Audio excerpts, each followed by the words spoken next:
Aha. Okay. Yes. Good. I got it. I found the right button.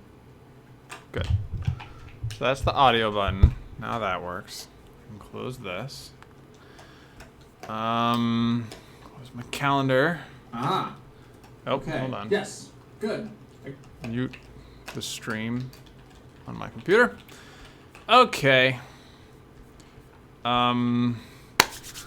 Gonna do a holding pattern here for another few minutes. Until, I guess until 6 o'clock. 6 o'clock is when the stream officially starts. I don't want to leave anybody behind. People will trickle in for sure. So I can maybe explain what I'm in the middle of. I'll have to do that twice though. And that sounds boring to hear twice. So let's see. Can I play a game in 4 minutes? What games can I play in 4 minutes? Library.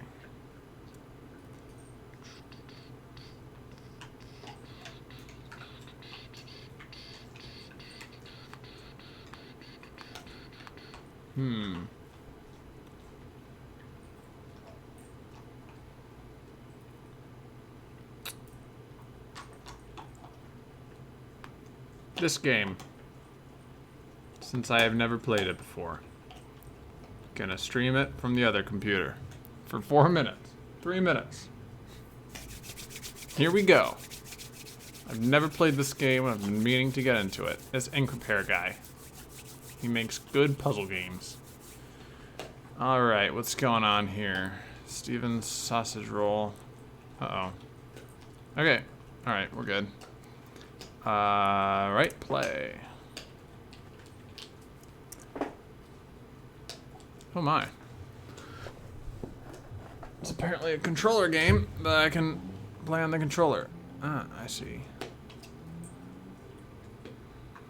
What's going on here?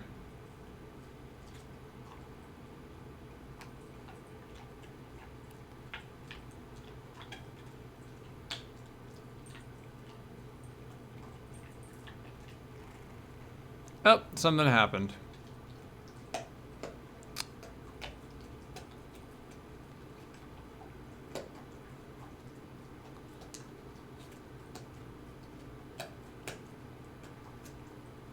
Burned. I get it. Alright. R to restart. Let me see.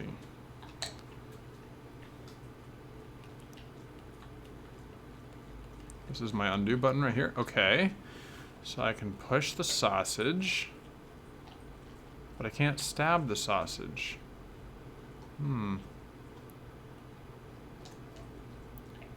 I push the sausage like this? No. Can't. Oh, good. Okay. Just learning the controls. Can I do that again, maybe? Oh, man. I'm going to use the keyboard for this. Can I? Yeah. This is definitely a keyboard game. Nope. Okay, that answers that question. Okay.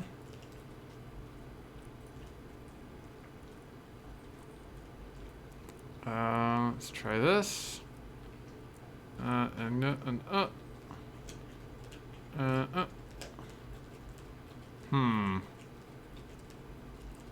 This is hard. I feel like I want to put... No. See, there are grills down here at the bottom and the top, so I feel like I should be using them. I wonder if I can... Yep, I just fucked up this puzzle. Let's just restart. Okay, second try, or fourth, 100th try. Up, and then maybe like this.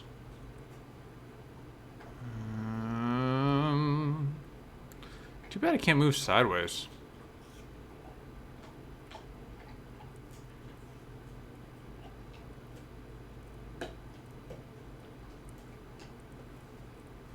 Oh wait, can I step out on the grill? I can. Oh, that changes everything. Z to undo. Wait, can I? No, it bounces me back. I think that's what happened. I got bounced back. Okay.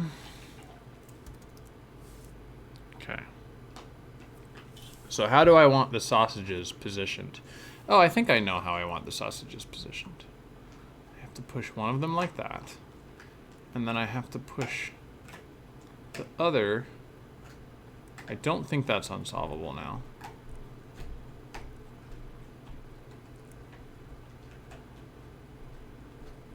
It probably is, actually. Oh my goodness. See, yeah, I can always push that one back. Wow, this is the first puzzle? No, like... So my idea is that if I can... Ugh.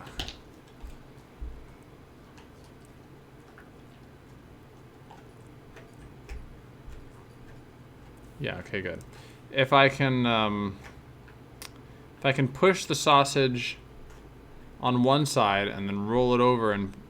There's no way to explain what I'm saying. I'm just terrible at explaining things. That's the problem. Okay, so I'm going to try this. Just going to push it on there. Okay. And then I'm going to go over here and... Oh, that's not what I wanted to do. Shit. I was hoping it would roll it to the right. Oh my god, rolling sausages is so hard.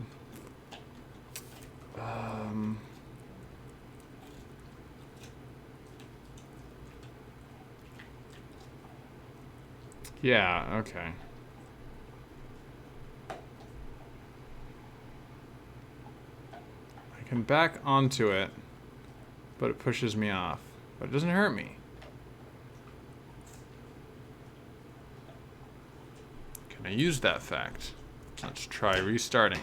Okay. Okay. Push. And then back onto it.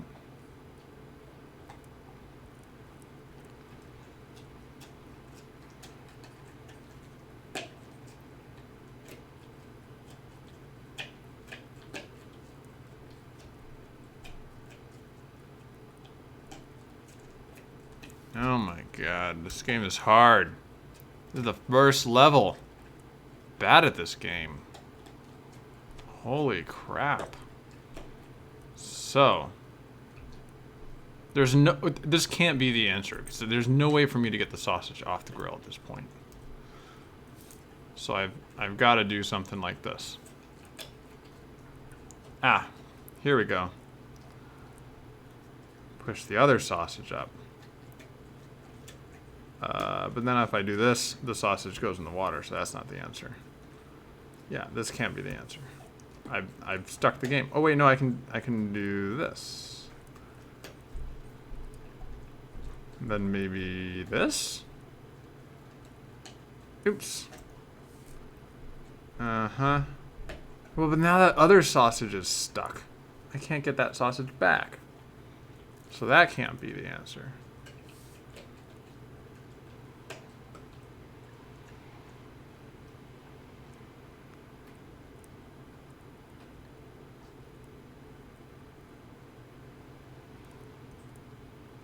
No, none of this is all bad.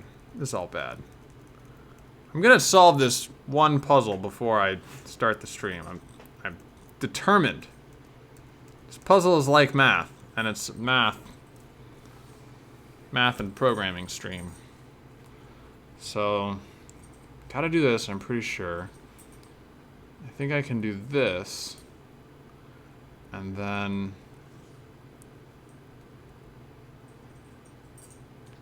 Problem is now I can't move that sausage anymore. It's stuck there forever. If I move it once more, I lose the game. But I can get this sausage back.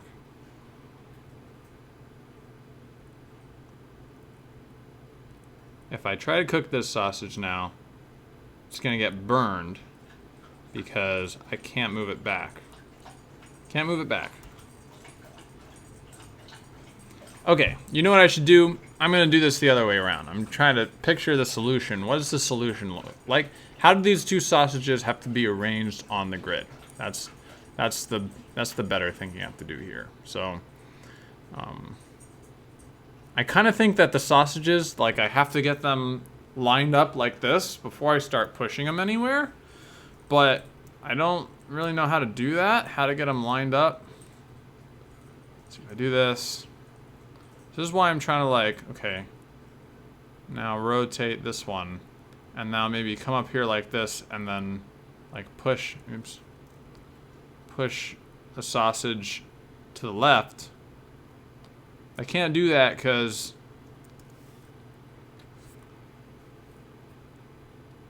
I've already burned part of the sausage, and the sausage is gonna get too burned. Wow. Let's try this. Oh, now we're back where we started.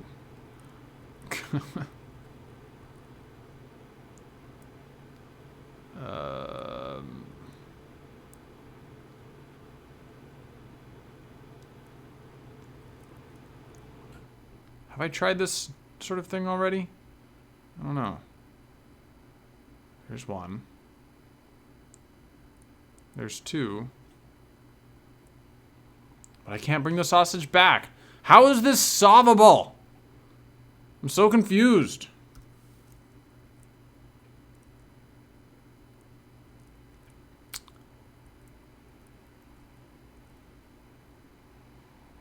That sausage is good, but now I can't cook this other sausage. Or can I?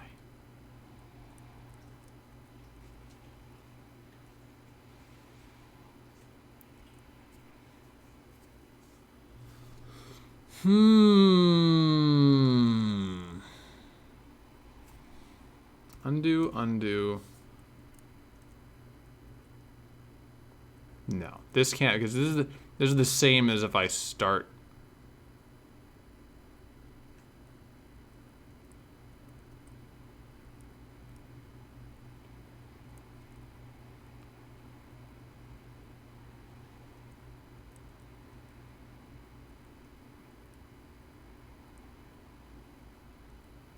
That's a good way to burn a sausage.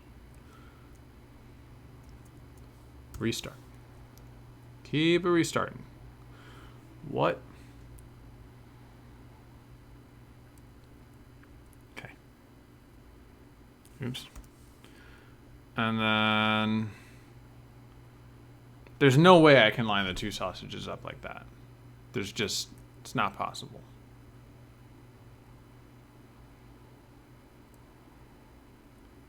And I also can't sidestep. This would be a lot easier if I could sidestep. Pretty sure I can't sidestep. Oop, that's not sidestepping. I'm sidestepping in a sense.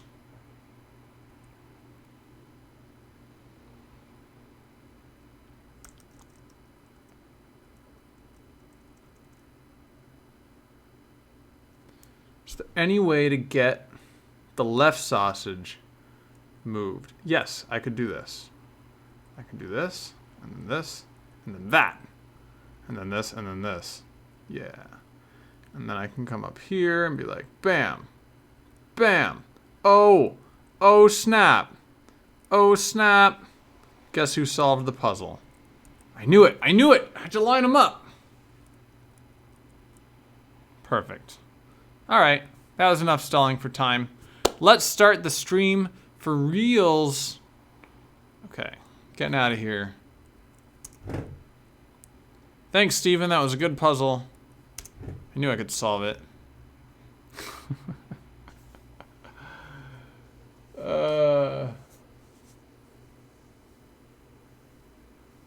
Sorry, I couldn't see the stream because I was streaming the game from this computer, but hello, you two.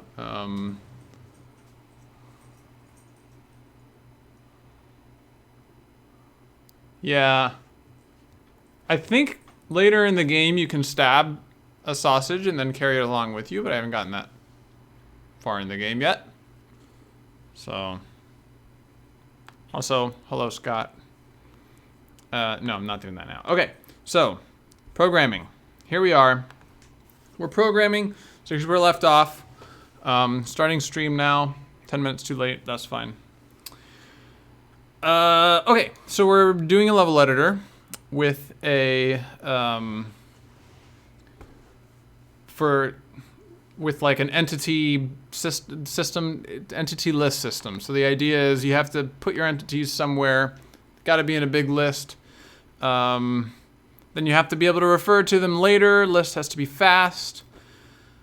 And then you have a few constraints, like if you have an entity that's alive and something happens, that entity dies, then it goes away. But then another entity might be created and fill that same spot in the list. So that's a problem that you have to solve, because then, like, you know, you have this entity ID and it's like, hey, give me entity 3. Well, something out there still has a pointer to entity, not a pointer, but like an index to entity 3. Entity 3 goes away, something else comes into that same slot, and now that pointer is pointing to the wrong entity. So these are sort of the things that you have to be careful of when you're doing this sort of thing, an entity list. And that's the part of the code I'm in right now, and it's not the most interesting part of the code, but actually, you know what? Let me do this. Comment this out. Build. Sorry, I'm a little scatterbrained right now because I'm get entity list size. We'll comment that too. I'm just trying to verbalize what's been just in my head for the past few days, but give me a few minutes and I'll figure out how to verbalize it eventually. What is this? What is this? Try again. What is this? It's the same thing. All right, I'm gonna stash this and then show you guys. I'm gonna stash the stuff I'm working on, and then show you guys like where we're at in what the level editor looks like right now and what we're trying to do. We'll get the big picture stuff, and then we'll get back to the entity list stuff. So we stash all that stuff and then recompile. So if you watched previous streams, then you remember that we were working on a render, we were working on an asynchronous resource loader, all this other stuff. And I think I may have shown this in the stream once. It's a light mapper. You can create geometry, you move it around in real time. I think this will work. But because of all the stuff that we did together, oh, I guess it's not entirely working again. But because of all the stuff that happened, it broke a bunch of the level editor. So I've been slowly getting the level editor back working again. And you can see that if I move things around, then it updates the light maps in more or less real time. But there are still a few problems with it apparently. Yeah, it's not getting these is not updating these light maps, but it is updating those, so there are a few bugs to work out still. So the goal now is, ignoring those bugs for the moment, I want to get like the full loop. So there should be a button that you can press that you go into the game with whatever you're looking at here in the editor. Like it does a quick compile, shouldn't take too long, and then dumps you into whatever the game is with whatever the current state of the editor is, so that you can try out the stuff, whatever stuff that you've made. And so that's the full loop that I'm trying to do right here. So, okay. Close that. Did it close? Close that.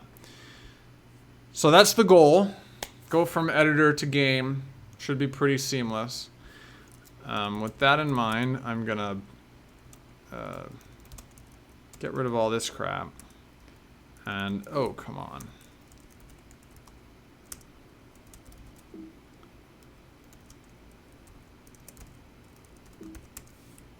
And stash pop. So we have the changes that I was working on before again. Recompile that. So what we're doing right here is we have this load level method. And And it loads the level, like no surprise here. This is the reflection system I was working on before. Not reflection system, but like a file format library. It will read the level in from a binary on the disk. And then I can get the data out of it. There's going to be a file that contains the static geometry, the model of the level. And I just finished this stuff yesterday. Actually loads the model into memory and creates vertex buffers and index buffers out of that. So that all that's in memory. And then, so it does that, loads the model, it puts it right there in the static geometry handle. And then it loads all of the entity data for the level. And then it has to actually, so that's just the data, it has to actually go and create those entities. So that's what we're gonna try and do right now. I have just the very stub of like this entity list object up. So if I remember, the thing that I was thinking about as I put the code down this morning was currently in the editor. Let's see if I can bring up test.level. Currently in the editor, all of the entities they have this index right here. Entity 4, entity 5, starting point. Okay. And when the level is compiled, these are all unique, and you can see they can totally be used as indexes. And so we just use them as indexes into this array if we want, and I was trying to think if that's good design, because that has this side effect of coupling the level editor to the game, which I'm not sure is the best idea. So like, I think in an ideal, well-designed world, you want to have information in the level editor, and then when you load it into the engine decides what to do with it. And the engine's like, okay, I know you had those numbers that individually and uniquely identify each entity in your level, but I'm kind of doing my own thing over here, because if it relies on what the level editor is doing, then any change that happens to the level editor bleeds its way out into the game. And so I'm trying to decide whether I want to just keep these entity numbers. The advantage of keeping them, though, is that, so you're working with entities in your system, like you might have a door, which is entity 10, and it is, you know, this is just example stuff. Initial status closed. Okay. And then you have a switch, 11,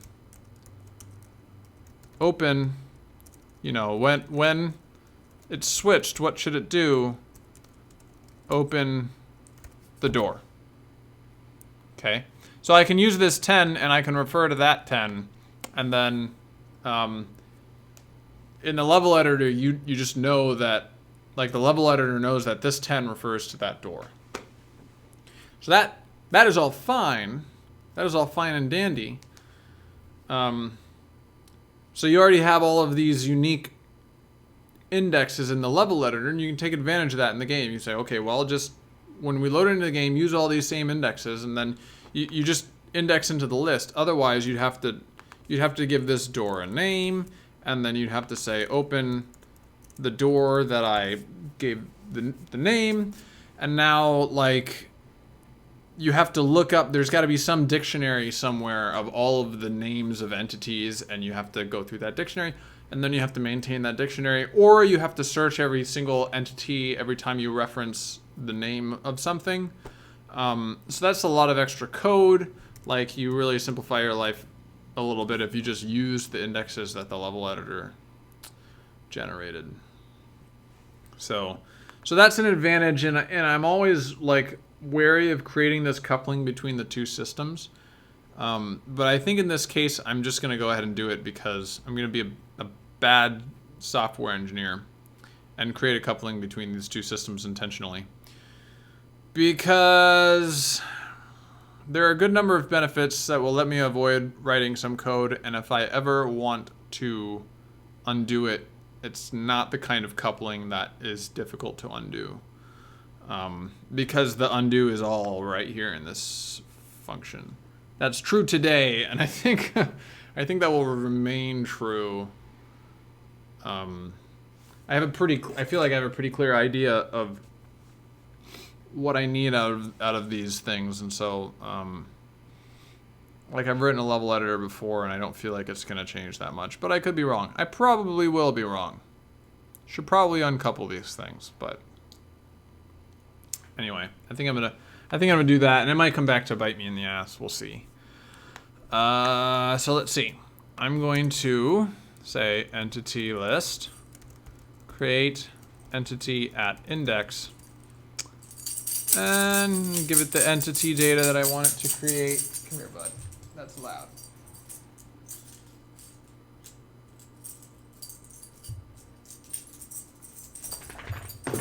There you go. Take his collar off so it's not so noisy. And then at that index. So we can remove all this. And now I have to go write that method. Let's do this junk. Create entity at index.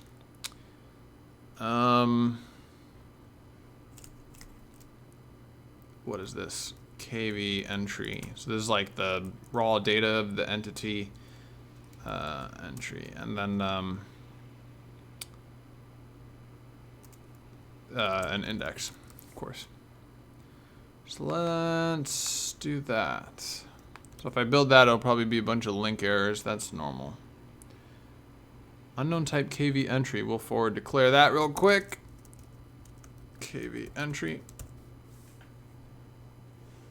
Good. Here are my link errors. Okay. So I'm going to leave the get entity list size one alone for now. Procrastinate on that one because it's easy. And we'll attack the harder problem. Create entity at index. Type all this boring stuff. All right. So first, let's make sure that there's not already an entity there. Oh, okay. This is the other thing I was thinking about. I will explain it in a moment. Entities. Okay.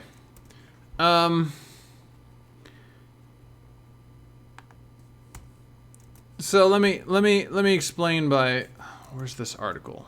BitSquid. Yeah. There are many ways of doing entity systems, and this is this is the BitSquid / Stingray blog where, as they were building the BitSquid engine, they talked about how they did their entity systems, and in their worldview, you have an entity which is only its ID. Like it's the ID and nothing else, and then all of the data lives in components, and the components handle like 100% of the data of the. And see, here's this good decoupled design, which is good. So. That's a pretty strong design, and I'm like debating how much of it I want like to use. Again, you always have this trade-off between good design and getting things done. Like if you build a perfect engine that has perfect design, then you'll just never be able to build a game, and I really want to get to the actual making a game part of things.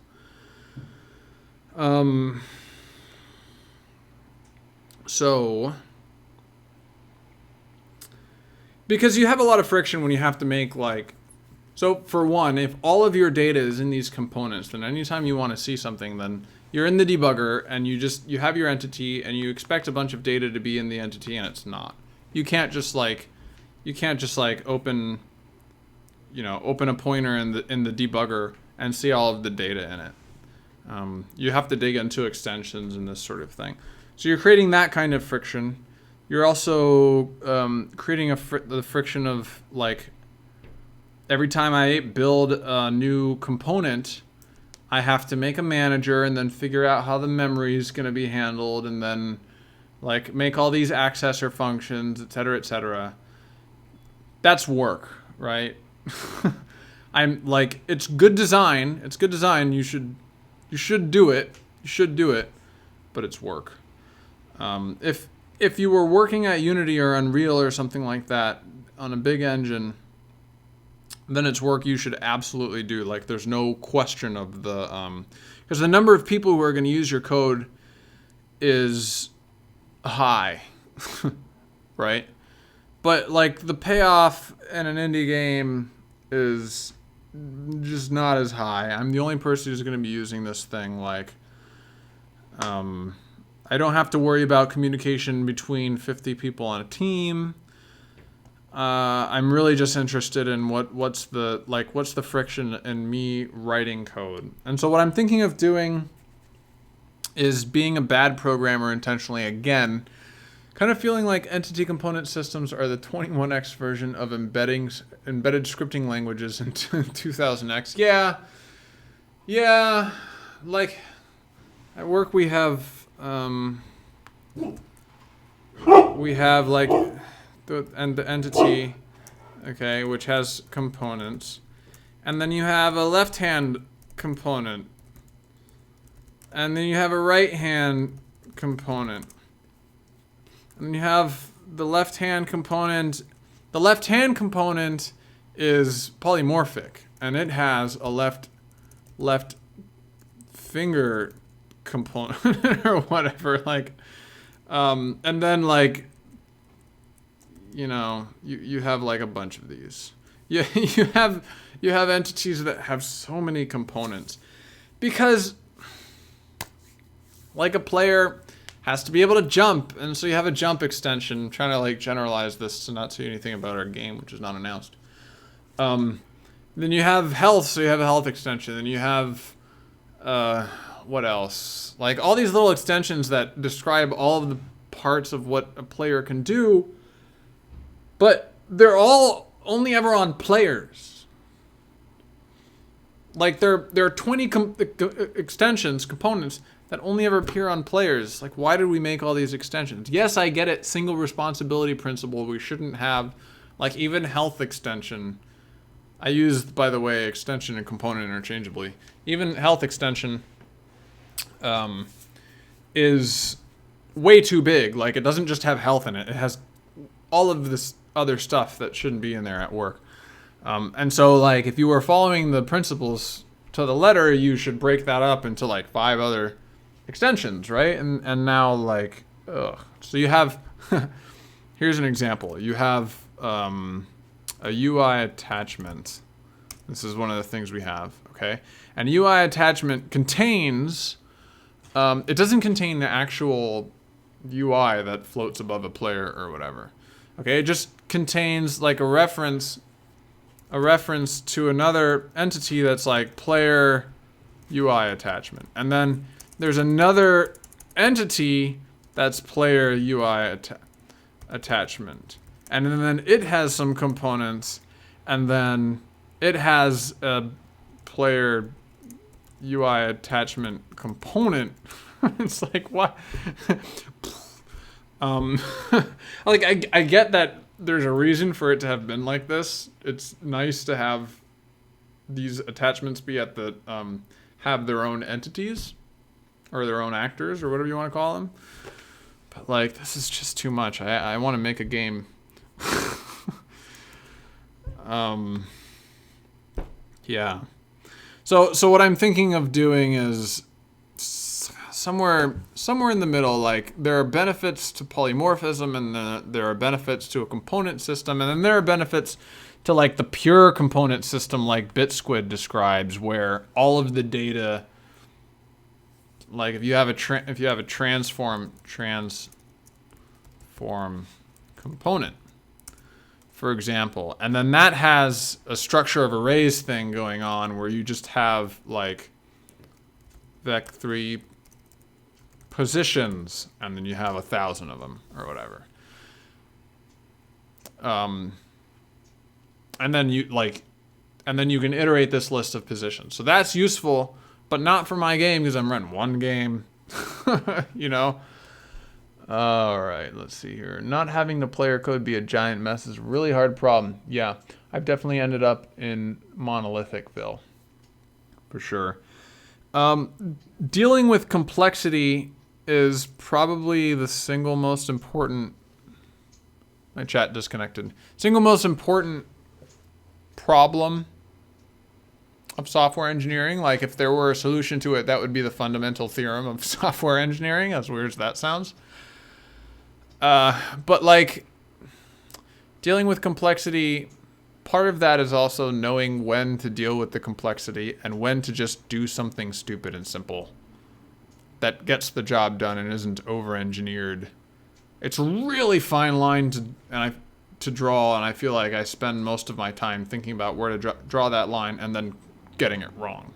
So I'm probably going to do the wrong thing here in a moment. So, and I guess another drawback of like, so if I want to double up the entity systems where I have part polymorphic and then part component, I say polymorphic, I mean like a hierarchy with subclasses, and then part polymorphic, and then part like systematized, then I really have to design 3 systems instead of 1. That's not great. But at least I can get away with like writing code immediately. And let me see if I can get reconnected to chat here.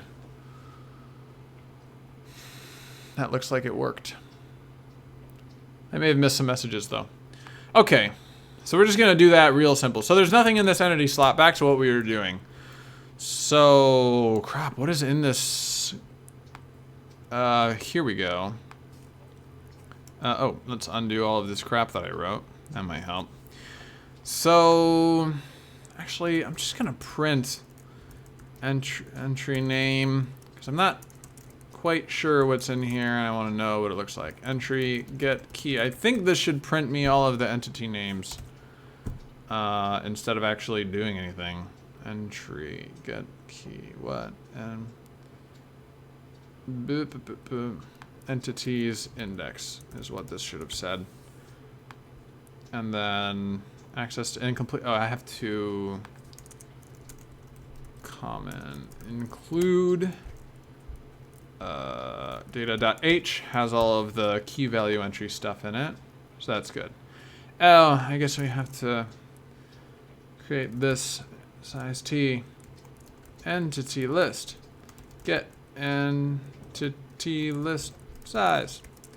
Return. Oh. I don't have anything to return here yet because I haven't actually added anything. Okay. So this should keep like track of, no, see, this is wrong. This is what should go here. This should keep track of how many entities are currently alive. Let's see if I'm actually using get num entities anywhere. Yeah, using it. Well, that's old code. That's, yes, no. This entity registry. Oh, I may not actually be using, oh no, here I am. I'm just using it for this to start. Well, that's fine. Okay, so I need like to keep track of how many entities are currently alive, I guess. So let's see, num entities equals 0. And then somewhere in this method, I will num entities ++. And now I can return this. So obviously there's no delete method, the delete entity method. I'm not gonna worry about that right now. Oh, we still have an error somewhere. Nope, this is just a warning. Oh, I have to say .cster. Okay. Thanks for the warning, Clang. That was really nice of you. Hopefully I don't get that same error as before. Oh, good. I have no idea what that error was. So now we're here. So, wait. Okay, that entry name starting point. Good. Good. So what that did was it just saves this list of entities minus the ones that don't go into the game. Like all of the lights get thrown out. They get compiled into the light maps, and you're gonna have what are they called? Like light fields, not light fields. Data structures that encode all of the ambient light. Okay, I forget their name because I'm not a rendering guy. So all of the lights get thrown out of the entities. You don't have actually light entities in the actual. So all of this gets deleted, and so we only had one entry here, and it was a starting point. So now we have the problem of dynamically creating entities, which could be specified in game code. Remember, this is engine code right now. Like starting point is a my game specific thing. I'm trying to build this engine like generic enough that I can maybe use it in a future project. Okay, and starting point is kind of a specific thing, not specific to one game. So it's going to be defined in the game code, and this is engine code. So I have to figure out how to spawn, like specify entities to the system that can be spawned from game code. I hope that makes sense. One more time, I'll try a better description. You have game code, you have engine code. The game code has to tell it, hey, this is the list of types of entities that I can spawn. Not the actual entities, but what entity types. And this is how you spawn them, and this is what like variables they have. And then she's like, oh, great. Okay, if I ever need to spawn a starting point, I will let you know, and you can spawn the starting point. So that's the idea of what has to happen here. And I have some code lying around that used to do, here it is, entity registry. Entity registry. What is in this code? This code was written a long time ago. I'm not sure I trust it. It's not much code. Okay, it is a registry of entities. That's good. So it should register like types of entities that we can use, I think. Oh, if I remember correctly, entity registry is also a text file? Entity list.text. Wait, no, that's not this. There's like a text. It's this. There's a text file full of all of the different entity types. And here it is. So here's our starting point. So the entity registry will read this file where you can specify for your game, these are the types of entities that I have. So for example, here's a light, it's editor only, which means the editor won't export it, as I just mentioned. And this is all the data that you can change while you're in the editor. All that stuff's broken right now. This is my little joke. Power, because it's E. Anyway. And there's the starting point that does get exported into the game. So that part's good. Okay. So the entity registry has to read this in and then be all, okay, when the game wants to create a starting point, it means that thing. So I think I should be able to use most of this code. There's a bunch of stuff that's stubbed out because I don't have this thing anymore. But that should be fine. Actually, I think all this already compiles. So I don't think we ever actually register any entities though, do we? Let's see. Entity registry. Let's go. So we need this entity registry to, where is this? Tinker? Why is it in Tinker? Oh, is it in old Tinker? Oh, it's in common. That's fine. That does make sense actually. There it is. So let's see what of this gets used. Just put breakpoints, see what gets hit. It's old code. We're going to repurpose it. It's going to be great. All right, so we initialize it as part of the level editor, as we should. Okay.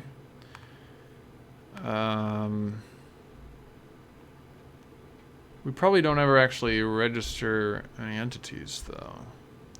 So we'll keep running. Oh, we do. Oh, good. Oh, the register entity is right here. Okay, cool. So what happens in register entity then? When it registers an entity, it puts it in mEntity data. So let's see what happens with that. Entity data. Wait.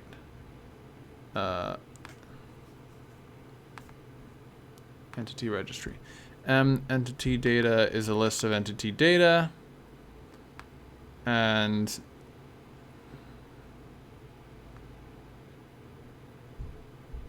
oh, I see. So this is, okay, that's fine. A list of things that you can edit in the editor, I guess. Well, that's pretty boring. What are entity infos? They look more interesting. Okay, probably we create an entity data and we also create an entity info. Entity info looks more interesting because it's the actual entity description. It has the name of the class, it looks like, and the name of the editor model, so I think that's what we want. Whereas this is just the list of things you can change in the editor. So where was that? Entity data, and is there another entity infos? Okay, so you create a new entity info, okay. Okay, so when we register an entity, we add it to this entity infos list. We assign what class it has. So all our classes should be here. All right, cool. So that answers like how to specify a new entity, but then the missing thing is how do I actually create it given I have all of this stuff. I still need something on the cones. I think I'll show you what I did last time because it's gross and I don't like it anymore. This one will be a learning. Yeah, here it is. It'll be a learning opportunity. So this is what we had. There was a template function that was templated on the type of entity. Yeah, it was templated on the type of entity, and it would allocate that. And then we had a bunch of create entity macros, and then I think I intended to just do like this: starting point, player, monster, whatever, and then just have one method that created all of these entities. What else? Door. It's bad for a few reasons. One, you have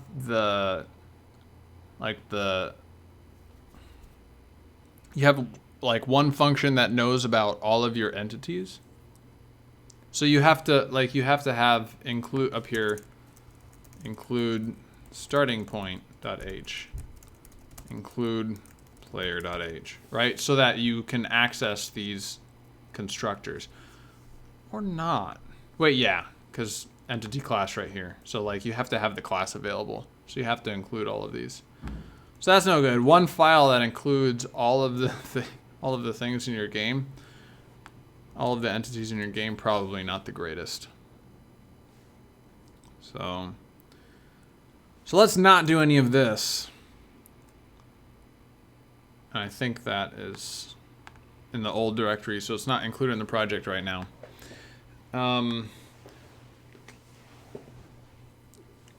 Two main ways around that. One thing I've seen done is if you have a file, it's got class your amazing entity in it, then you have some kind of declare class macro here, which is gross declare class macro, okay? And you say your amazing entity.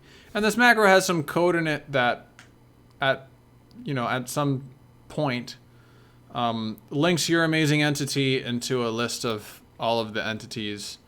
And so you have that, you have that information somewhere. And it knows about the constructor here. It knows about that constructor. And so that since it's part of the list, then it knows how to create that. And the other way of doing it is by, the better design way of doing it is by having a reflection system. And, at that point, you can just crawl all of the data in your reflection system and say, oh, okay, here's my entity right here. It matches the name I have, starting point. Look for a class called starting point.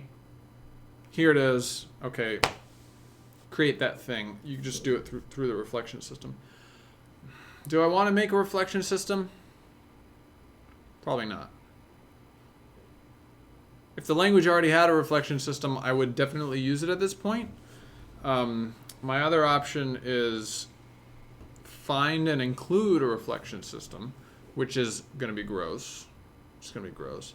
I could try and use VGB format that you guys saw me writing in a previous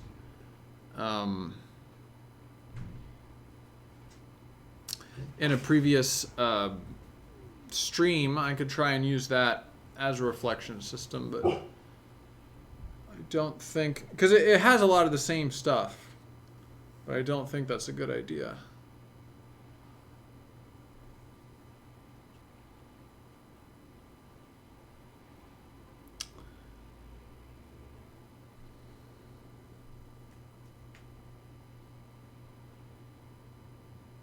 Oh, and there's the manual way of doing it as well. So if I have my starting point class and it has some kind of... Ooh, could I do it like this? Maybe not. Maybe not. Yeah, I need to be able to do this before I actually have any starting point objects initialized.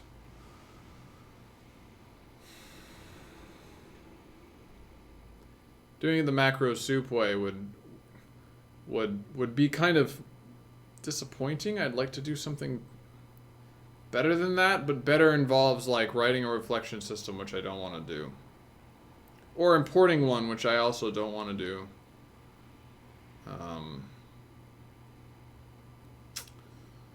Yeah.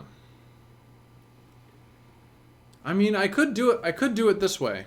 The way I was going to do it before. Just have one function that knows how to make every entity and like have a big switch of entities. How would the reflection system get a list of classes and ways to construct them without the macro soup? A couple different ways. So some reflection systems work by you just have it like a file somewhere, and then you have what? Like a text file, and you have specifications for all your classes in it. So starting point has float whatever, and int whatever, and then some system reads this text file and outputs code. Another way is you can have it actually read your header files, and so you actually have like class. This is a reflection class. Starting point. Okay, and then now it knows reflected property float, whatever. Now it knows that when you use these macros, you mean, hey, the reflection system should know about this, and the macros just define reflected property should be like type name. It'll just be type name, right? There's nothing in there, but the reflection system, when it reads the C or C++, when it reads the headers, it knows, it can see, oh, there's a reflected property, generate the reflection information. How else could you do it? I've actually seen reflection systems built out of templates, just purely out of templates. I don't remember. There was a CPPCon talk by Facebook where the guy built a reflection system doing that. And I've also seen reflection systems that are like, you literally, this is what I was thinking a moment ago, but changed my mind. Starting point.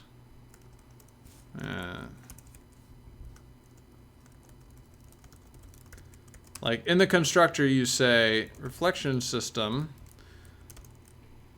add field, type float, and then you give it a name, right? And like every time like, or I don't know, maybe it's not in the constructor here, but you maybe you have a function that's like add starting point to reflection, and then you have to go call that function or something. I've seen this sort of stuff. Maybe you can do that by like subclassing a class. Yeah, I don't know. Let's go look. I think it was a Facebook guy. Reflection. Yeah. The power of reflection with Facebook's thrift. Oh, did he?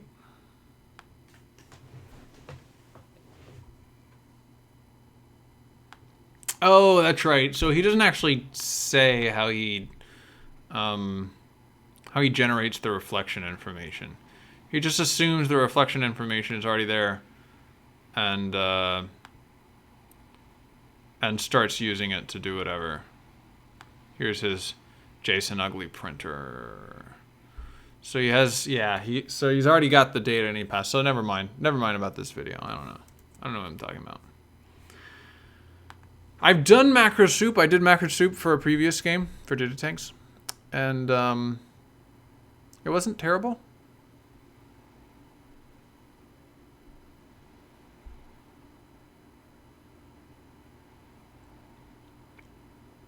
No, it'd make me kind of sad. If I can use to my advantage the VTB format reflection data that it has, that would help. But I can't, like, I can only use it for the members. I can't use it for the high level stuff, like this class exists stuff. I don't know if I want my entire class to be just a format. I can't even do that because things have to, yeah, I have to have classes that contain a format. I don't know if that's making sense to anybody but me, but man, choices. Macro soup appears to be my only option. Well, it's either macro soup or like a Grand Central Station sort of thing, where I just have one function that knows how to create everything. Macro soup is honestly not so bad. I'm not, let's just do macro soup. It's like a kind of manual reflection system, but it's not so bad. Like when you do macro soup,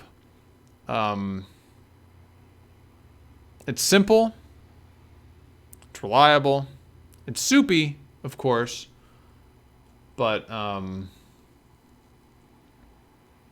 like there's no like pre-compile step where you have to have something read your source code or anything like that. So I think that's what we're gonna do. Okay, let's do that. Sorry about waffling on that so much. I know it's kind of boring to watch me argue with myself. But we can get started now.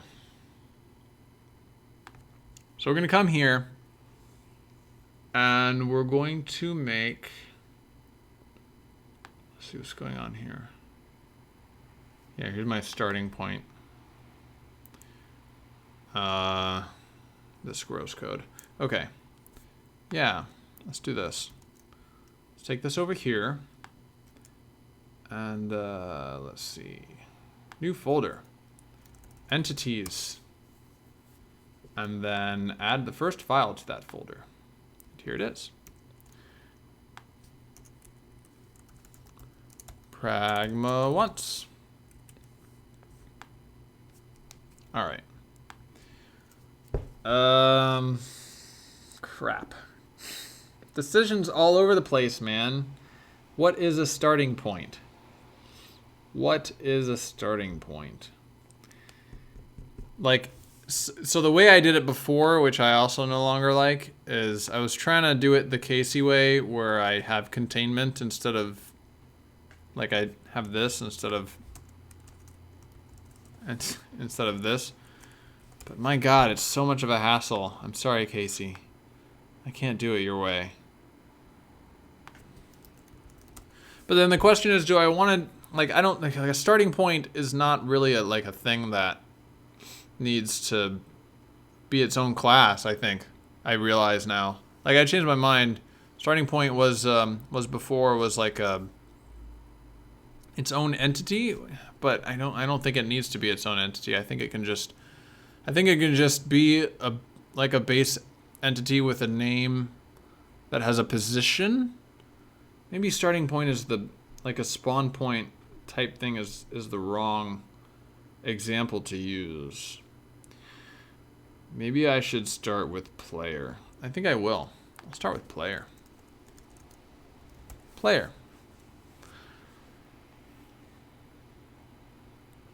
A player is definitely a thing that. Oh man. Oh man.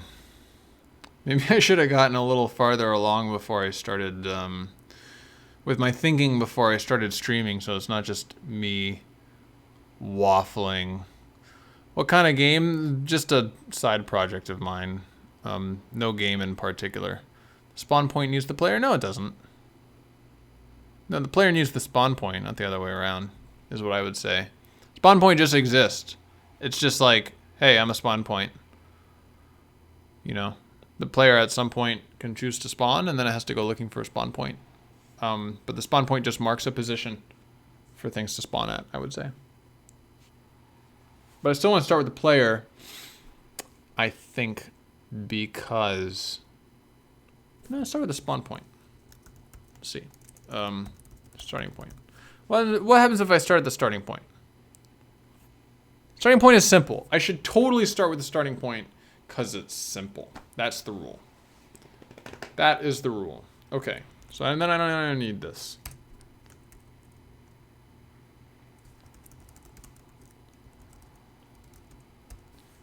So let's do this. No, I'm gonna keep this. It's gonna be an empty header file.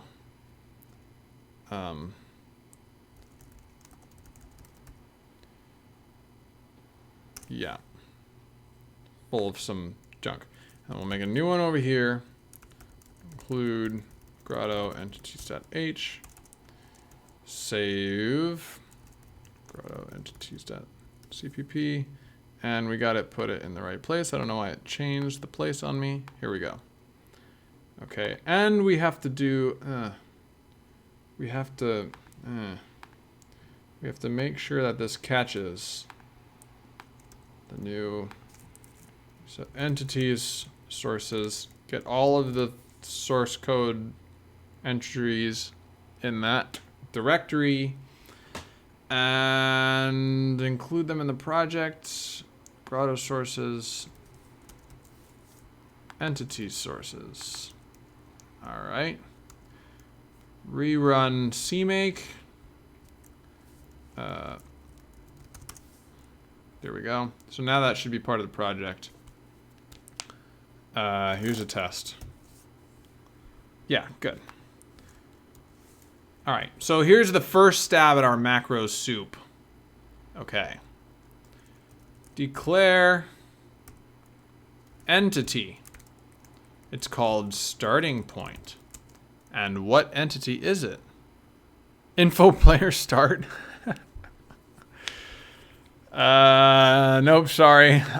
I've graduated from the Quake way of doing things. Here, just for you for today. But I've already named it starting point, so I have to do that. And it's an entity. So starting point, I'm going to say, is an entity,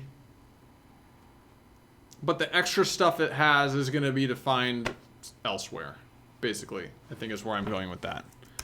Declare entity. Starting point is an entity. So like in source, for example, and I'm mentioning this because this person in chat I know and has obviously seen a lot of source stuff. In source, you have to create a new entity that is a starting point. So there has to be like a class starting point here, And then you would say, and this is like probably like entity. And then you would say info starting point. So you would say, I'm going to name this entity, the entity is going to have this name and it's going to be represented by this class. And so there's always a one-to-one mapping between entity names and classes. I think that was not entirely true in source, but you know, whatever. I think I want to try this weird direction though, where I can just say, okay, it's going to be an entity, and then in this file I say, okay, what's a starting point? It has some components, one of which is the physics component, maybe transform component. Transform component, right? And then, so the system will say, okay, so when I want to create a starting point, just create an entity, don't create any subclass of entity, just create the entity, and then give it this component, or give it any of this list of components, and then you're done. Transform component or physics component, yeah.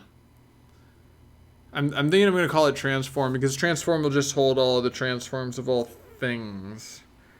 And I'm going to try and keep entity empty except for the ID as long as possible.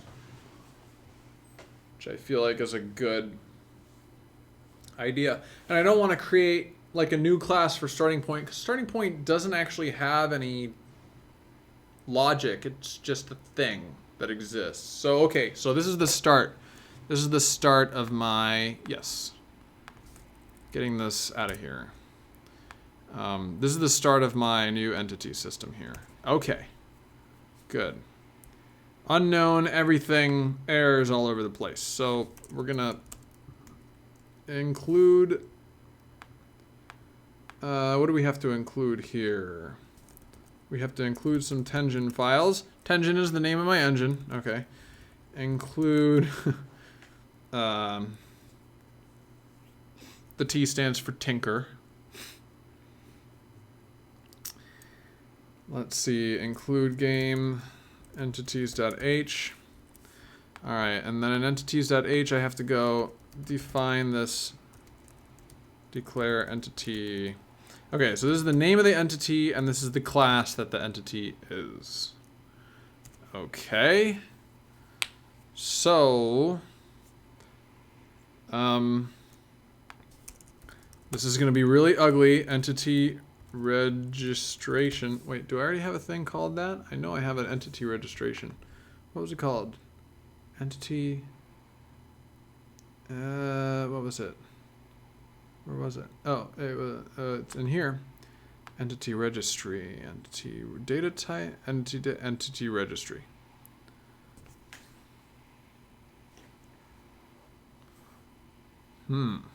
So this stores, there's a lot of different data here. This is going to be weird. This entity registry stores the information that came from this text file. Whereas I'm about to create a new class that has the information from the macro soup. So let's do that. Class, wait, what? No, I'm over here. Entity registration. Okay. We'll just make everything here public for now. So we're going to create a linked list of entity registrations that is assembled at static initialization time. I don't normally like to do things at static initialization time, but in this case, it's pretty innocuous. I'm not going to do any like allocation or anything like that. It's just going to be very simple linked list manipulation. So let's see, entity registration. This is going to be in an anonymous namespace and static, so we definitely can't get to it from outside the file. And we'll give it a name, entity registration list. Oh, actually, you know what I'm going to do? I'm going to do this instead. entity registration pointer reference. Get entity registration list. And then I'll put this in here. Equals null pointer. So I have to do this because one of the many gotchas of doing things at static initialization time. By the way, if somebody doesn't know what static initialization time means, let me know and I'm happy to explain that. It's a weird caveat of C and C++ that you may not be familiar with if you haven't been working with it for too long. The basic version is that it means as soon as the program is loaded, before main is called, you have to do a bunch of stuff to like set up things in memory, and so at that time is when things like this get handled. So we're just going to return that actually, entity registration list. So that guarantees that because all of static initialization is done before any code runs, this method right here will be called after static initialization time. And so you need to do that because like this null pointer right here needs to be the last thing. Like you need some kind of guarantee and order, and you don't have that with static initialization. So for example, I'm gonna do static. Let's put this in a namespace actually. Namespace entity registration, something like that. No, now I have two things that are named the same. Oh, this is a terrible problem. Entity register.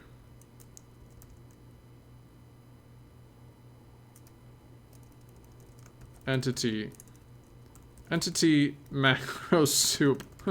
I never want to actually refer to something in this namespace from the outside, so it's okay to give it a stupid name. Entity macro soup is what we'll call it. So I'm gonna make a static entity registration right here that has the name, okay, and then like this data gets passed in, and the class gets passed in, and this sort of thing, right? So I'm creating this guy at static initialization time. So this constructor is going to be run at static initialization time. So what it's going to do is entity registration. We have this constructor that's going to be run. I'll fill in the parameters later. And it's going to get this entity registration list, and it's going to append itself to the end. Okay? It's going to append itself to the end. So it's going to say entity registration. Get the current head of the list. Let's see. I need to do this. This will definitely be private. Entity registration next, and that's a null pointer. Okay. The next guy. Let's see what we just wanna. We don't want to walk the entire list to add ourselves to the end. We're just gonna add ourselves to the beginning. So what was the head is going to be the next guy in the list, and now I am going to be the head. Okay, so we've just stuck ourselves there in the front of the list. Easy. Easy. And that will run as soon as the program starts. Actually, let's do this. Let's watch that happen. Okay, all of this should compile fine. Good. And then gonna go into, where's that list of, where's that file I made before? Where'd it go? Entity? It's called Grotto Entities? Imagine how much better this would be with Jai. Yeah, Jai. I have some opinions about Jai. Jai has some nice features. It has a reflection system, and I wouldn't have to write any of this code, and that would be nice. But whenever Jai 1.0 is released, I will not use it. Like I'm sure it's going to be a really nice language, but I feel like And John Blow is doing a really good job with it, but I feel like a lot of the people who are waiting for it are not skeptical enough about new things in general. I'm just gonna add a bunch of things to make sure this algorithm's working properly. Like, so one of the most important things, I'll talk about this while I code here. One of the most important things for choosing a language for a large project is how much existing support there is for making like games in that language. And Jai, when it releases, will just have zero support, right? Like absolutely none.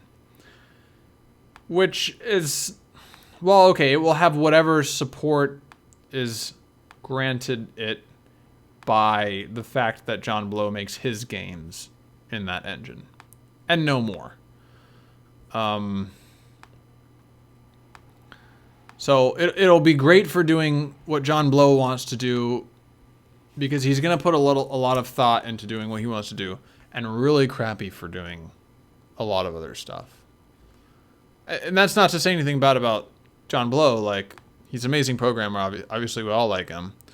But just by nature of making a new thing, you can't, you never get it right the first time. Maybe I mean, I guess this is, whoa, that didn't hit the breakpoint? What? I should have hit the breakpoint.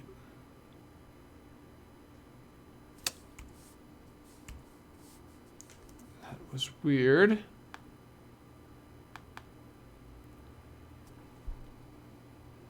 I'm confused. We should have created a bunch of these things. I'll get back to what I was talking about in a second. I'm confused that we didn't hit that breakpoint. We should have created a bunch of entity registrations which have constructors which should get called, but they were not called.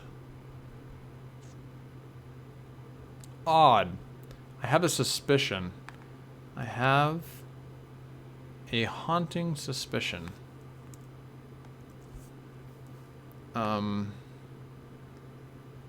That it's because that file has no other references to it or something? I don't know. No, not here. I'll put it, so I'm just gonna load it in here in a file that I know is used. Maybe that will help.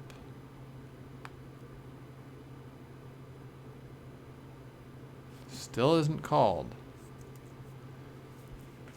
Yes. Yes, I'm very confused. Maybe Xcode, hold on, let's do this. Maybe Xcode doesn't like breakpoints in static initialization, which would be terrible. But we'll just put a bunch of junk here and see if that gets printed. No. I did something seriously wrong.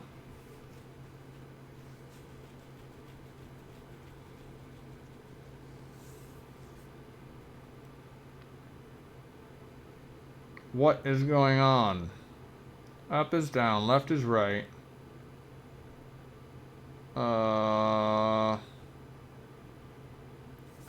Okay, hold on. This is C, right? I made a thing. It has a constructor, again, C++. It's static. Okay, maybe if I like put a break, let me do this. Let me try this. Okay, I'm gonna go to Grotto entities. I'm going to make a class that has a constructor that has some code in it. And then I'm going to make an object of this class. And now, I'm gonna put a breakpoint right there. And bam. Let's do it. Gonna hit the... What?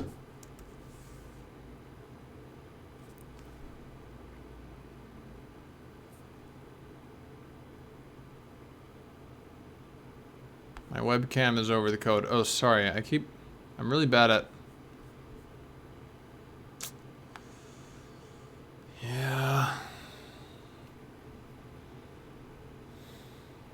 I try to remember not to edit code in that area, but apologies if I do. Yeah.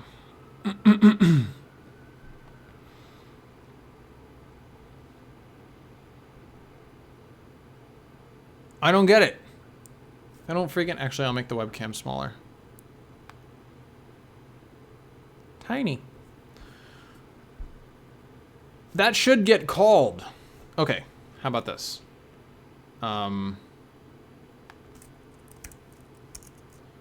Static.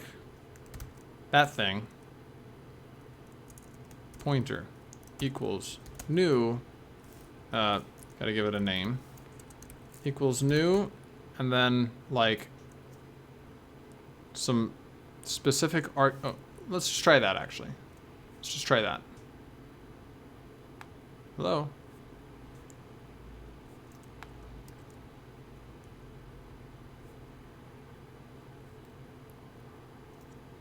Okay, that should hit the breakpoint. It's no breakpoint.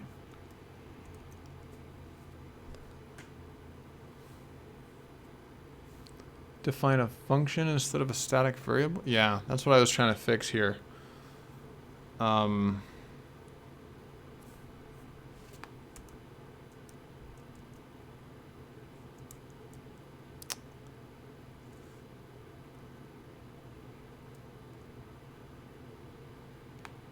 let's do this. I did this same damn thing at work like 3 days ago. And I didn't have a problem. I'm so confused. Okay, let's put some specific parameters here and see if, like, I don't know, maybe it's using a default constructor or something, and so it's ignoring my thing? I don't even know. I don't...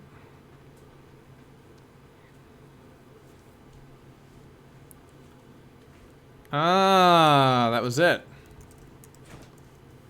That was it. No, but this one's already public, so that shouldn't be a problem over there. But that might fix the problem over here. No! What?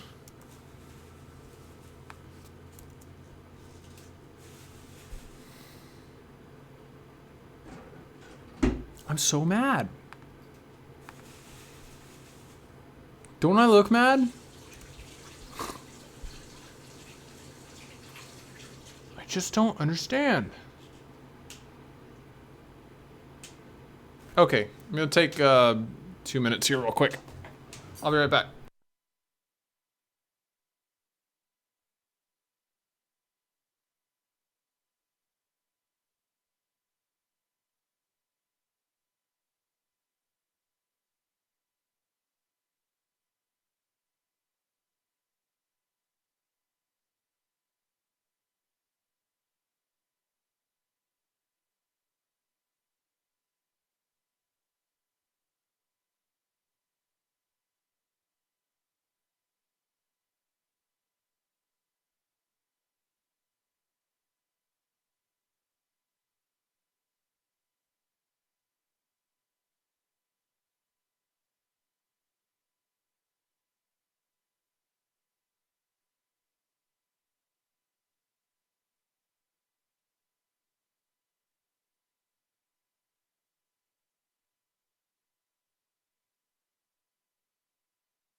Okay, oh my god.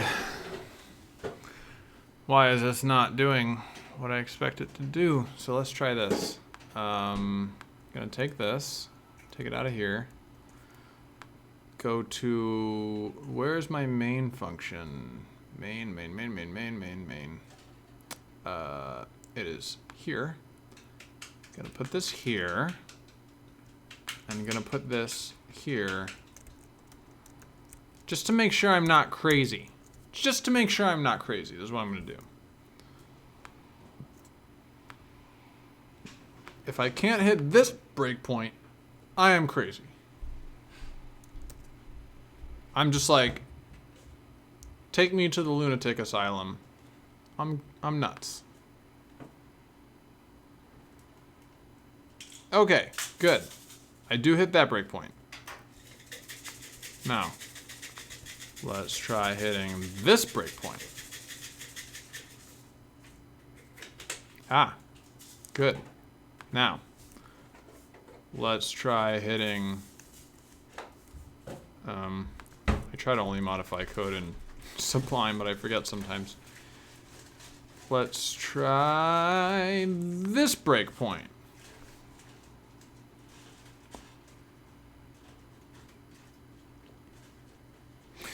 Okay, so I think what's happening is maybe the optimizer realizes that. So it works fine when it's in this file. Oh, it's the library problem. Maybe, yeah, I think maybe like the symbols are being removed.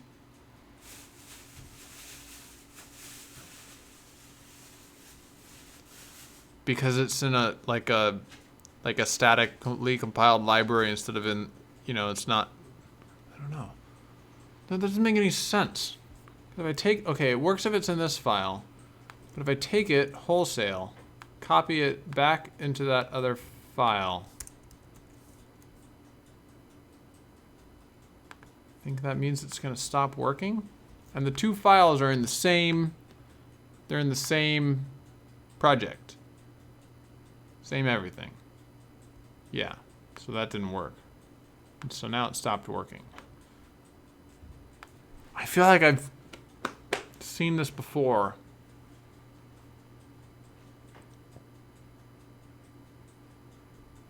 And there has to be like a reference either into this translation unit or out of it in order to avoid.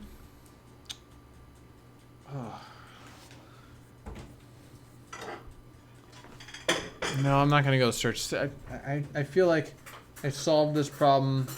I solved this problem in an old project of mine, but I don't want to go looking through that old project.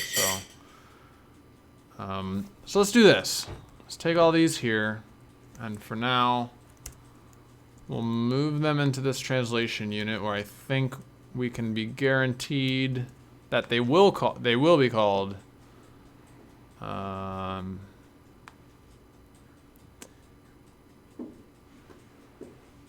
Yeah. So strange.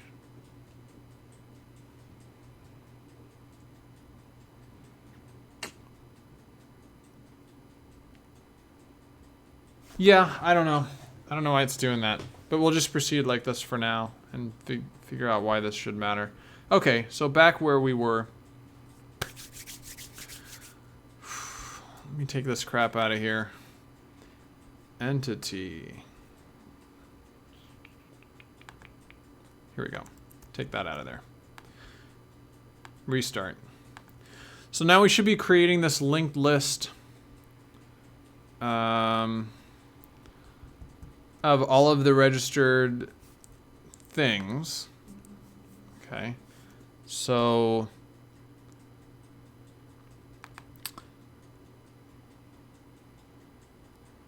I think the idea here is that it's going to call this function. Sorry. Okay. See, look at the stack trace here. There's no main anywhere on this stack trace, right? Because it's down here in the. It's not even going to show me where it is. Yeah, it's down here in the like code that Apple wrote, initializing all of the global variables before it actually calls main. And so it's gonna, like, the order in which it calls all of these, all of these guys right here is undefined between translation units. And we're gonna have declare entities in a lot, like inside one translation unit, you can be guaranteed that it's gonna be this one, and then this one, it'll be in order. But in between translation units, you don't have any guarantees there. So you want to make sure that, like, if it could be this one, it could be that one, you want to make sure that this guy is, like, you want to have some kind of order guaranteed. And when you make it a static variable inside a class, then you know that that thing is going to be created second, if that makes sense. And so, like, you have a guarantee that it'll get initialized correctly. So, good. So we did that. Okay. So we grabbed the head. The head is null because we don't have any entities yet. We set the next guy to be what the head currently is, and then we set the head to us. So now, the next time we step into this function, okay, so now this is for the second declare entity. All right. We'll step in here, and now this should be, this is like the head of the list. Yeah, it's not null anymore, and it contains a thing that points to null. So this list manipulation stuff looks like it's working properly. So now the head has a thing that points to another thing that points to null. Great. So all that's working. Okay. Feel like calling this get list head. So now we want to give things a name. Let's see, what information do we need here? It's a name. We're going to need the string version of the name, so I'll add that to the constructor. Entity name. Const char entity name. And we'll go ahead and store that. Entity name equals entity name. And then const char entity name. So now we've got that stored away. Okay. And then we have to know what class we want to instantiate when we have to create one of these things. So let's see. We specified an entity here. An entity is what we want to create. So how do we so we have to store in this entity registration that we want to create one of these. So I think the way we're going to do that is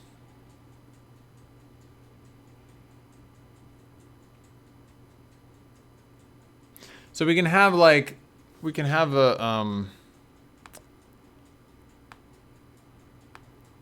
oh, of course.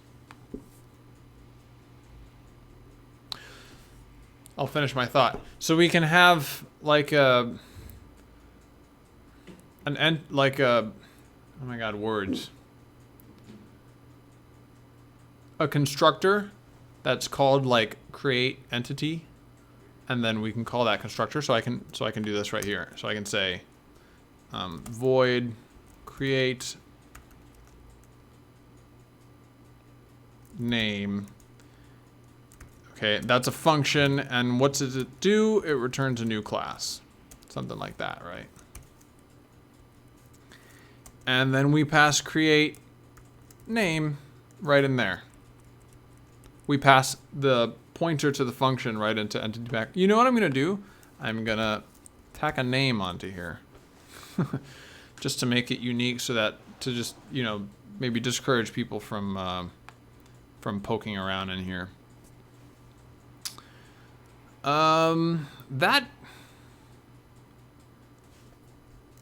should be pointer to the class.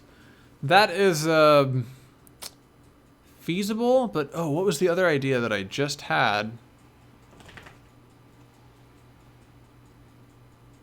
Actually, no, this is I feel like is reasonable.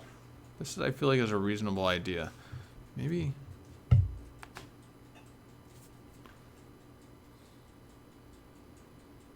So like I could do something with a lambda. I could store a lambda, but honestly, this is simpler. This is a little more straightforward than doing lambda junk. Once you're in macro soup land, I feel like you should just stay in really simple macro soup land here.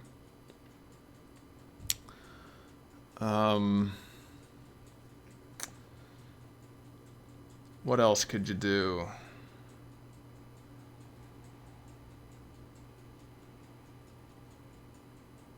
How to create an entity.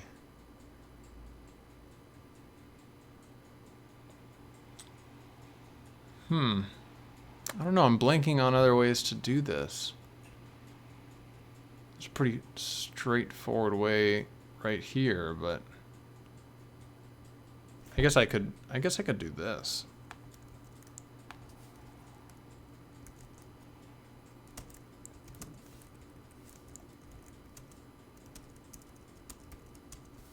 That's not bad right there.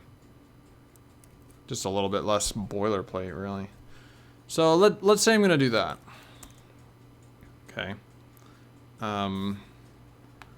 Let's make a type def right here for the new function that I'm gonna create. This will be I forget where the asterisk goes. I think it goes after. Create entity callback. I think it goes right there. And it should be empty, and it will return an entity star, entity pointer. So I think this does that.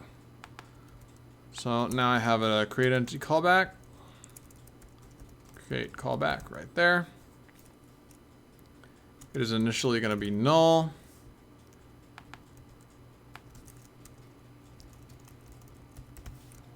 Great. Now, create entity callback. Assign it in the constructor. This part is boring. Create callback equals create callback. Great. So now we know what it's called and we know how to create it. I got it wrong. Great.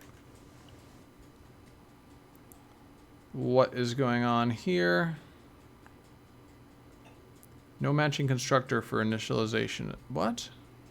But it's no known conversion from a lambda to that function. Maybe I have to do this. Specify that it returns an entity star.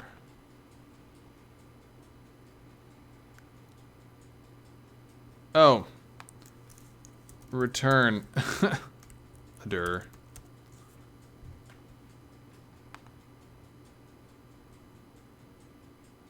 Okay. So that compiled. So now, oh my goodness.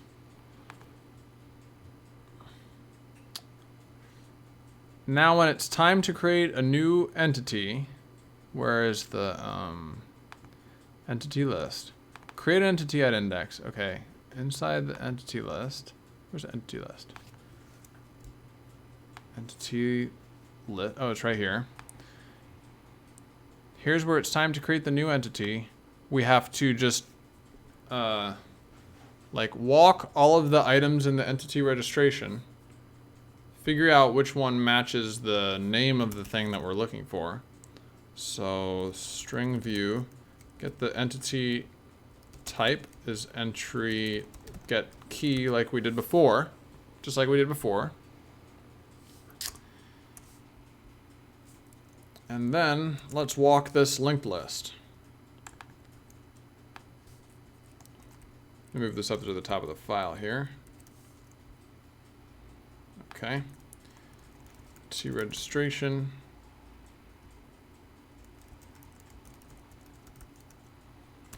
Equals.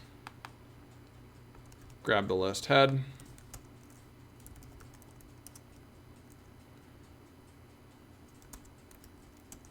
Oops.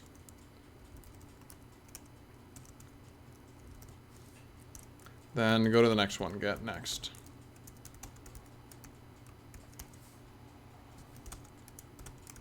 Actually, let me move all this out into another function. So it's like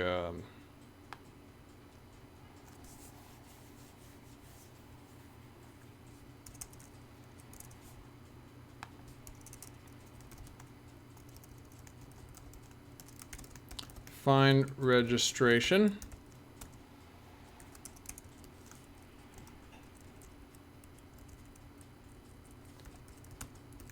For the name, for an, let's do this. String view name. So hold on, I'm passing string view into this function. I should probably do the same over here. I should probably use string view over here. Stud string view. Get rid of that. Yeah. So if the name for this guy equals, oh, and I have to write this.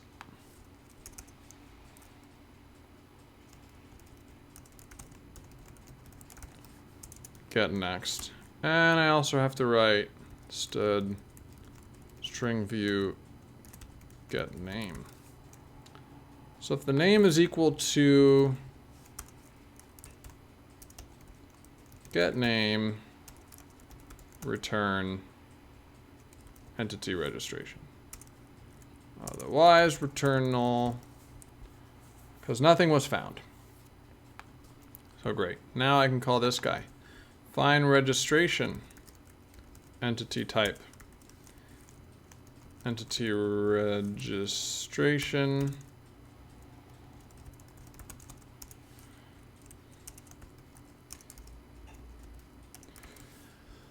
what to do if we haven't actually found any registration?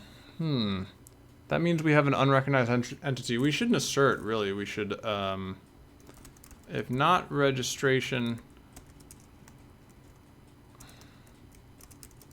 I'm gonna assert, but only because like I don't have any way to print an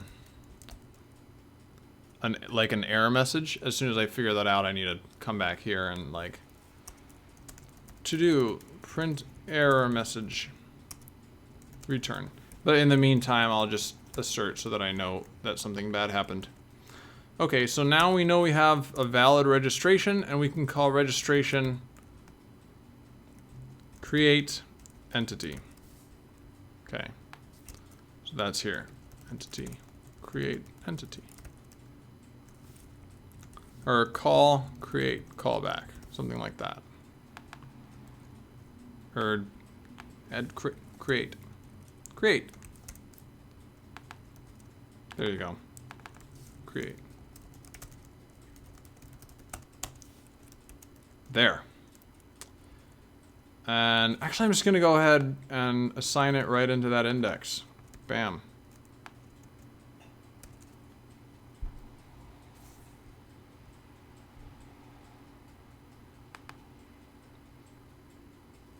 So we got some errors. What's going on here? Using namespace stud. I probably am going to have to... Oh, no, that's fine. Let's give this guy some parentheses. All right, and now we have all of the linker errors of stuff I need to fill in. And this is going to be boring, so let's see. Entity registration. Entity registration, get next. Return M next.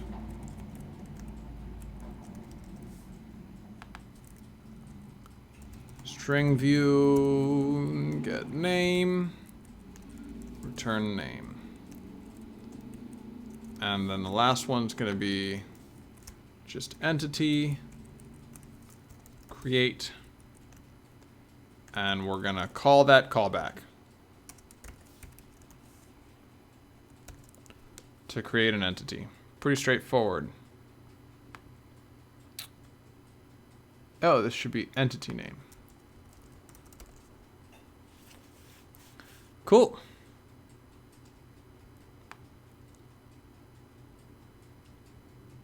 So let's retrace those steps here. Let's retrace those steps. Where is the code that actually creates things? Game load. So at some point we're going to entities. At some point we're going to try and create an entities right here. At static initialization time, we register all of our entities with the engine. We say, like, there's a starting point. It's an entity. It's described by this junk. And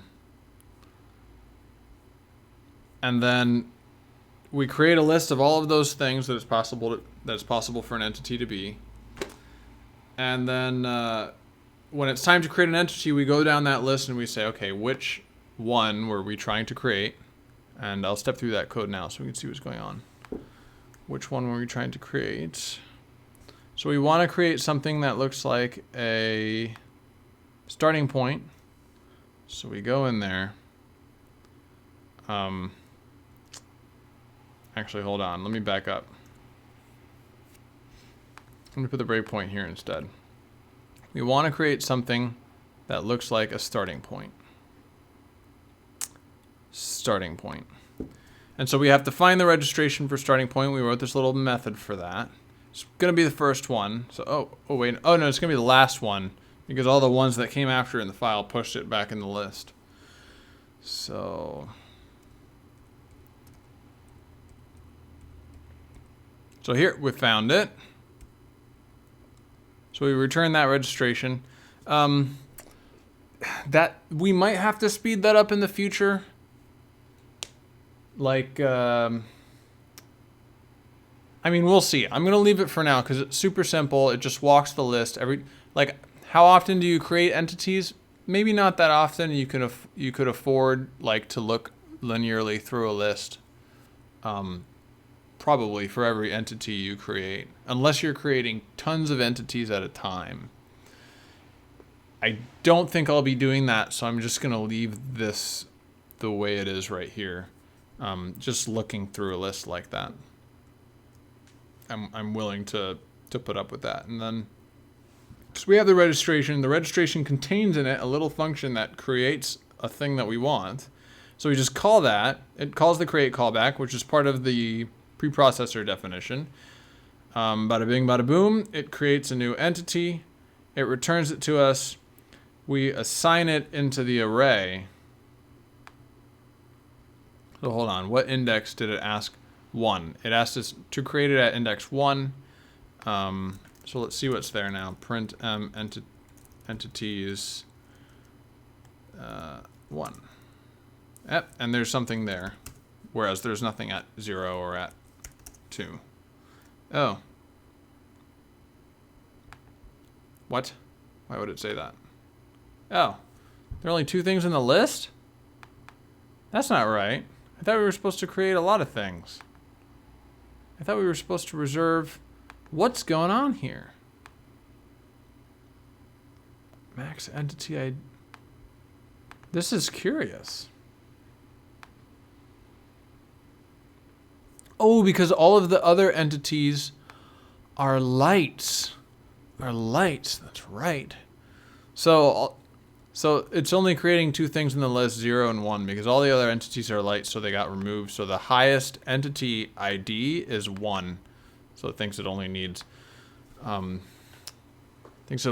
things in the list. Eventually I have to, like, because you need room in that list to create new entities if new entities like entities that aren't present in the map. So you need you need room in that list to work with, so you have places to create new entities. So I might at some point do like plus 1,000 here instead of plus 1. But not for now. For now, we're just trying to load the map into the level. Oof. So good. Where were we? So that worked. So we created that entity.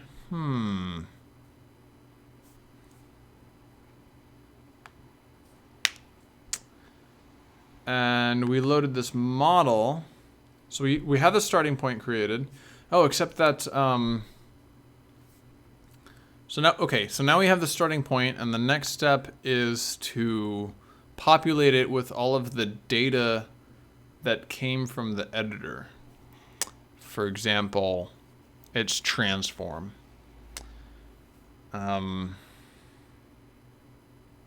Yeah.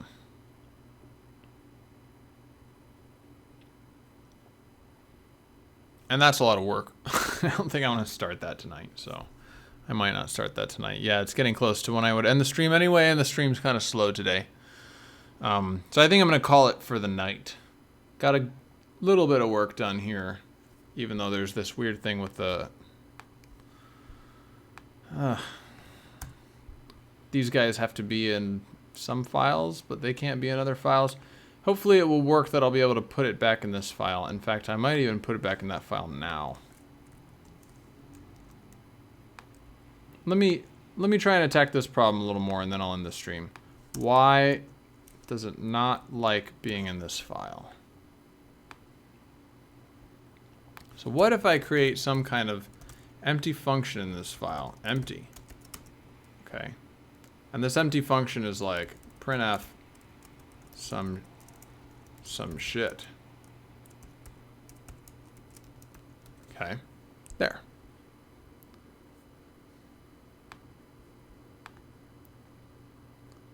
So now, where were those breakpoints? Where were those breakpoints? I gotta put them back. We'll see if it hits the breakpoints these days. Oh, and I said I was gonna get back to the things I was talking about with Jai. I don't remember where I was in that discussion. I'll finish that in a second. I won't forget, I promise. And then I'll end the stream. So let's see here. Let's put this breakpoint right here and see if we hit that.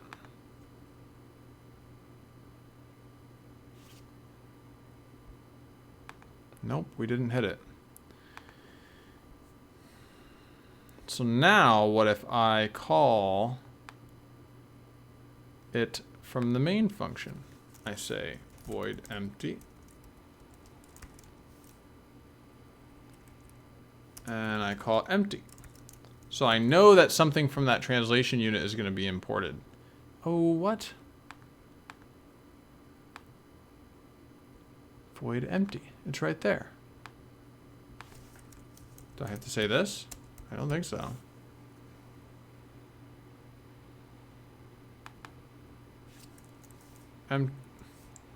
Let's call it empty junk.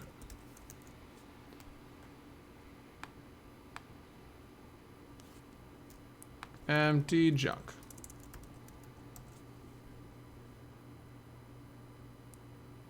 Undefined symbols. What? Did I not run CMake? I did run CMake. If I put random crap in this file, I do get an error. No, I don't get an error. Oh my god. That could explain it. Entities, sources, add executable. Grotto entities. Entities, Grotto entities. It should get compiled in. I don't know why it's not. Error. It's not giving me an error. Okay, so that solves the mystery. The mystery is just that this file is not getting compiled at all for some reason. So that's a new mystery then.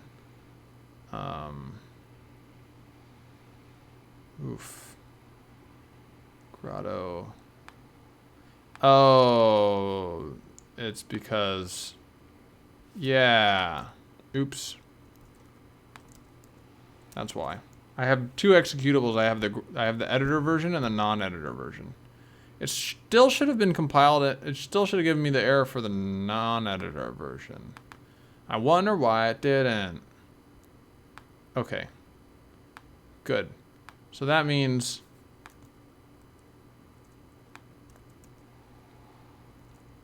So let me see if it just works now. If my registration function gets called. Oh, I have some errors. What errors do I have? I don't have any errors. You lying to me. Oh, I have to rerun CMake.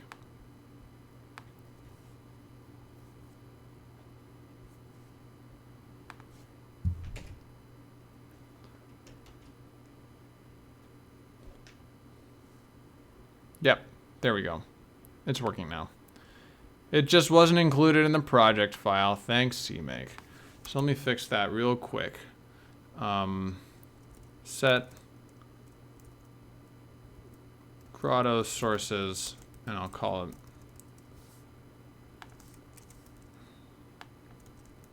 I'll call these main sources, and then we'll just compile Grotto sources. And that way, if I add something, I add it to this list instead of to that list, and then I only add it to one list, and then I don't forget later.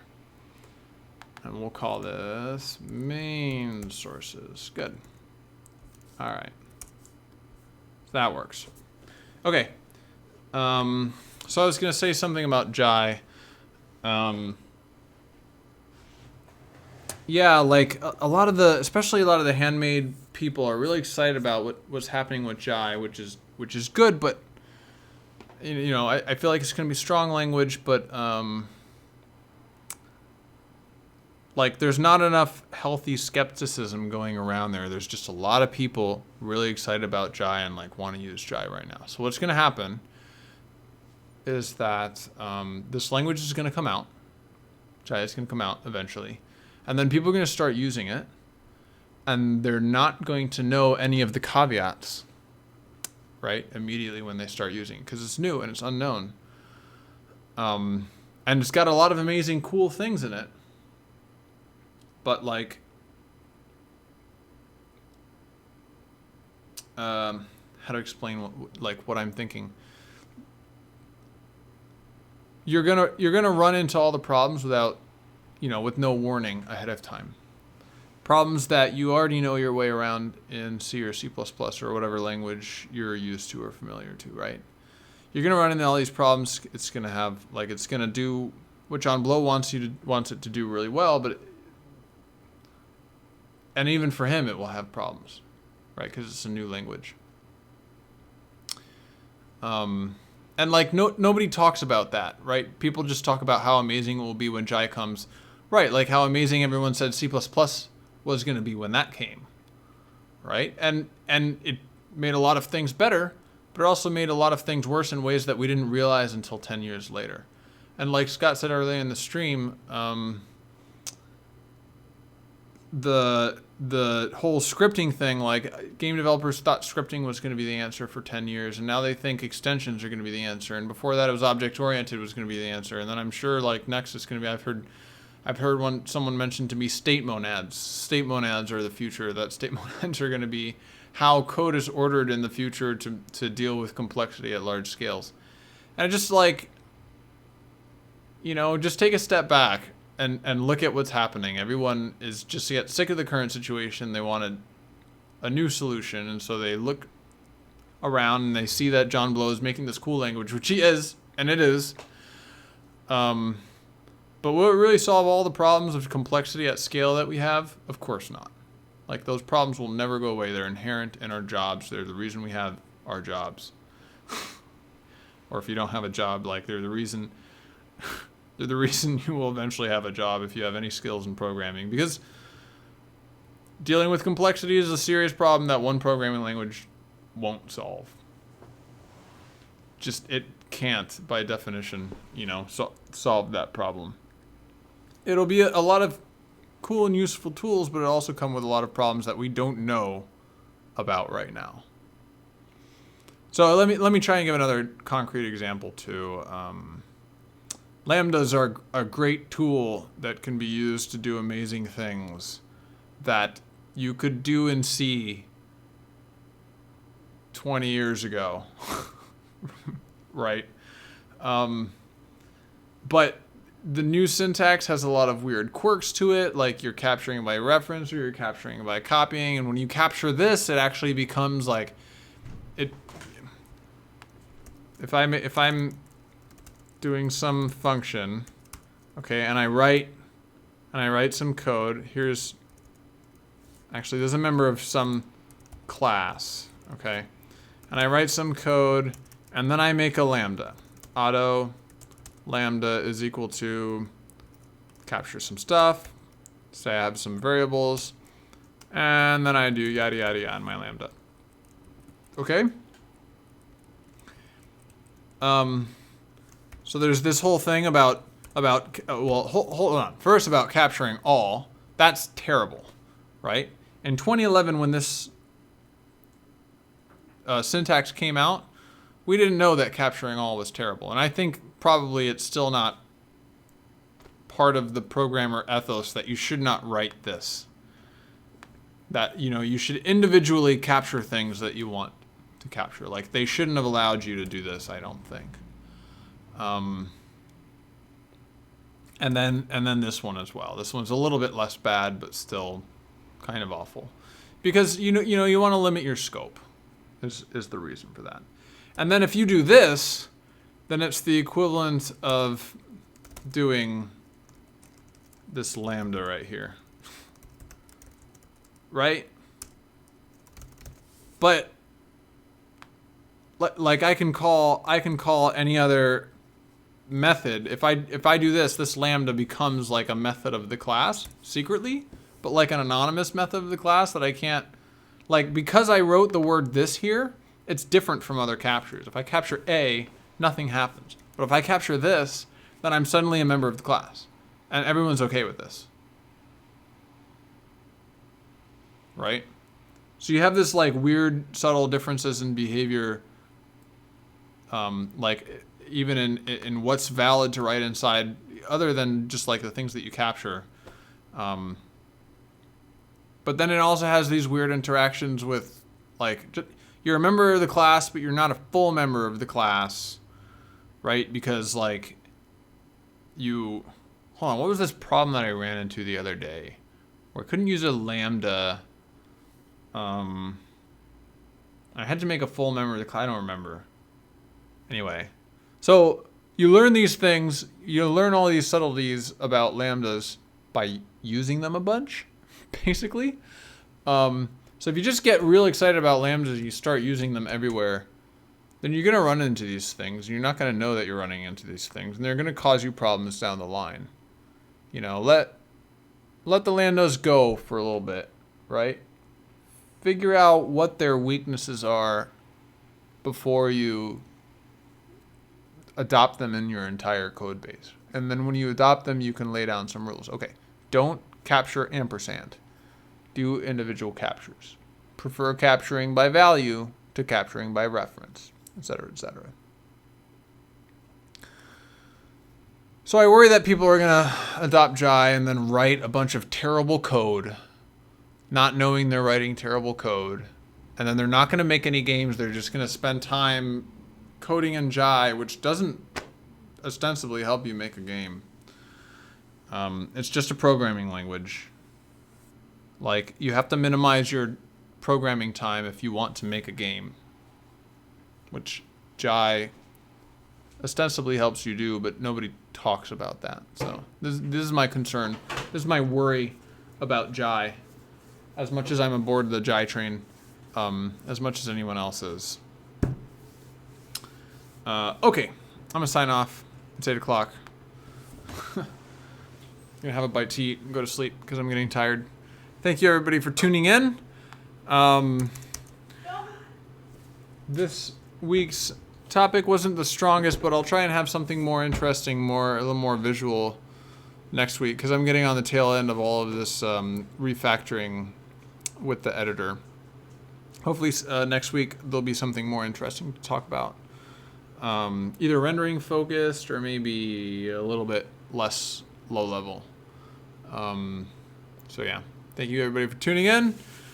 Nice to see you, Scott, and see you next week.